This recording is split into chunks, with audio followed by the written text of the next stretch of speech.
Okie dokie. So we did your PDP last week, and we discussed your goal to understand your FSP role and pass critical point 2.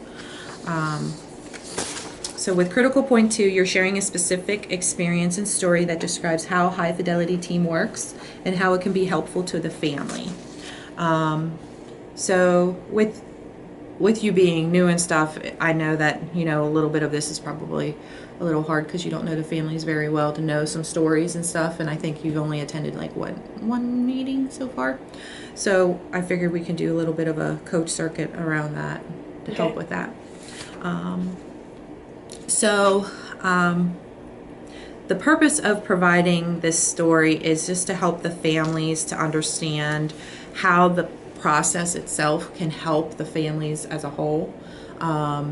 So it kind of gives them like a broad view of what our process is and how it helps with those prioritized needs with the meetings and checking in with them and everything. So before we begin, I want to check like your comfort level on a scale of 1 to 10. How do you feel you are at this point with sharing a specific story? As of right now, I mean, 1 to 10. I don't know. Maybe like a 2 because I don't know it. I don't really know or have any personal experiences or stories. Where would you like to be?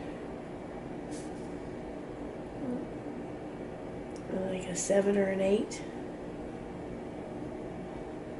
Okay. Awesome. Okay, so just to kind of touch base with like why this critical point 2 is a little bit important to us. This critical point 2 could be used in all 4 phases of our process. It helps to show that understanding of the process and how it helps others with a similar situation. Because what we do is we always try to make sure that the stories that we use are similar to the families so that they can kind of picture it working for their families. And with this specific critical point, we usually do this one in the engagement phase. So it's that first meeting that you have with them, you're going to be explaining this to them. This also revolves around our theory of change. It shows how it works within our process through explaining the prioritized need and how we integrate the plans and build the natural supports, and lastly, build that self-efficacy. It's all explained kind of in that story. And we also focus on the principles of team-based, being individualized, collaboration, and persistence with this story as well. Any questions yet? No. Okay. So before we get started with the with modeling, like to show you how like something can be related, I want us to kind of think about a family that could be beneficial for us to maybe like focus this on, that you could be doing maybe your live with. I know before when we did one, you did your live with your husband.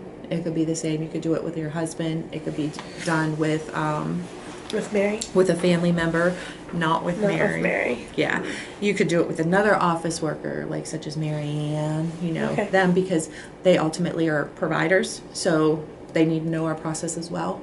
So you can always pull one of them aside one time and do it with them as well. So who do you think would be somebody that you would want to do a live video with?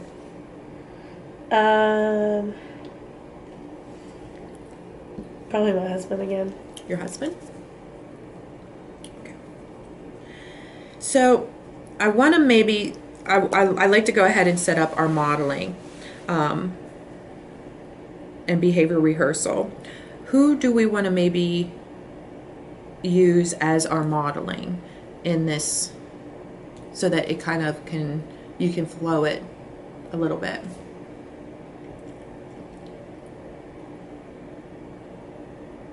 Because I know you started one case already with Mr. Timothy. I don't know if that one would be good, if you want to use somebody else. Yeah, I can do that one. Okay. And so the modeling, of course, it just helps you to kind of relate it to a family you've already been working with. And Timothy would be a good one, though. That way you could see it from the beginning. Okay. Okay. So do you have any questions before we begin? I do not. Okay. All right. So Mr. Timothy, his biggest need is, of course, truancy, right? Yes. So you're going to be mom, Amanda, Sure. that I talked with? Okay. And we'll discuss the truancy, which seems to be a big thing for here. So you will probably be able to use this story a lot with a lot of our families, because truancy seems to be building more and more here in the county. It is. So do you want me to go through the whole modeling and then stop and discuss in the end? Do you want to stop halfway through, like anytime you have questions? Yeah, if I have questions, we can stop. Okay. All right. So I want to discuss a family that we worked with before in the past that has some similar situations to you and Timothy's concerns, that was based around the referral I got. We did have a family who had a youth who was not attending school and ended up with truancy. And unfortunately, she did end up in an alternative school because of her truancy, which then continued there. So the grandmother who I met with, she explained to me that, that's one of her biggest needs and barriers is that truancy and just getting the youth to school, because, ultimately they want that youth to graduate and continue on with wanting to do the nursing degree and stuff like that.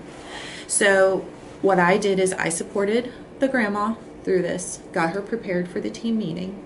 Our youth support partner worked with the youth to find out what was those barriers to there being truancy and her not wanting to go to school. And that's when the youth told her her main reason for not attending was there was drama in the classroom, and that was overwhelming her and actually triggering her. So we got a team together, which included grandma, the youth, grandfather, the youth's friend, and juvenile probation, CYS, and mobile therapy. That was our team that we got together. So, and case management. So then what we did was we brainstormed different steps for the youth and the family that they could do in order to assist with that truancy.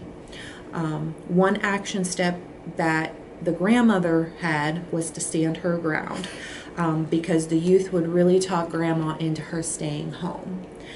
So grandma, so if she missed the bus, she would just go back to bed, everything be fine. So grandma, her action step was standing her ground. If the youth missed the school bus, she would take her and drive her directly to school. If the youth is fighting her, she would still take her. The other action step that she had was that the youth's action step was if she got overwhelmed at school, she would go to the principal and just kind of calm down and get away from that area. So what she would do is she would call grandma, and grandma would be available to process her overwhelmness and triggers, to just kind of help her to calm down throughout the day. So those was the two action steps that grandma had. So what I did was I checked in with grandma to see how those action steps were doing. Every time I met, we would celebrate the successes of the action steps being met, as well as discuss the barriers as to why the action steps wasn't being met. With grandma, we did have to meet to discuss, how we could support her in the standing up and taking her to school every day. So we did meet a month later on that, because that was a barrier of hers. But after we met with that and we just kind of supported her through that, things started to get better and better. Within about 3 months, the youth started going consistently to school with like minimal class classes being missed. And she is actually in CTC in a nursing program now because she got her truancy handled. Does that make sense? Yeah. Okay. So, do you have any questions with the behavior rehearsal? I don't. No. Any maybe barriers to you completing a behavior rehearsal that I could help with? Just the action steps parts Okay. and the whole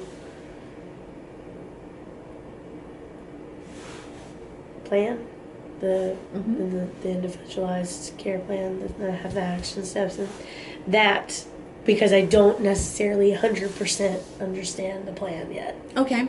So I mean, I've only seen a couple, and I mean they're all fairly new families, so it's not like they have they're never going to be a large amount of Yeah. action steps. You always have between 2 to 3 at the most of action steps that you'll be just reviewing with the families and seeing if they're doing, because ultimately we want to do those baby steps with them. Okay. So we never want to do like a large amount of action steps, because ultimately like with this one, if they have a barrier in between, we don't want to go back and say, okay, we have a barrier, and everybody go, what are we talking about? You know what I mean? We want to keep everybody on that same page. So we just make them smaller steps, and once those steps are done, then we go to another ones. Okay. So the action steps, usually what we do is our action steps are always based around everybody.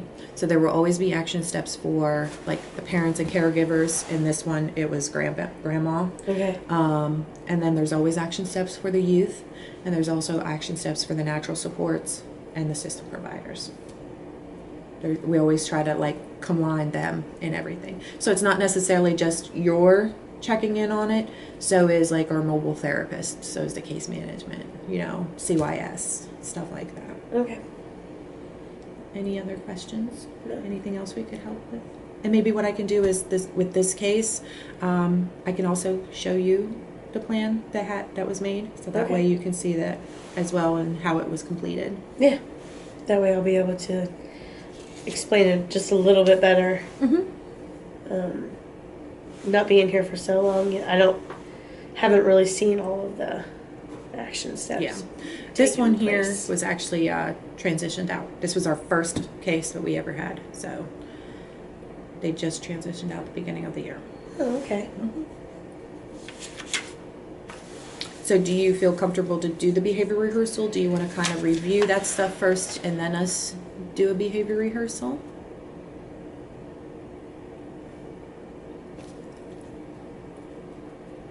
I mean, can I look over it a little bit? You can. Okay. Okay. So maybe what we can touch base on, like either Thursday or this week, about. Okay. Yeah. Okay. Yeah, Thursday morning. Mm-hmm.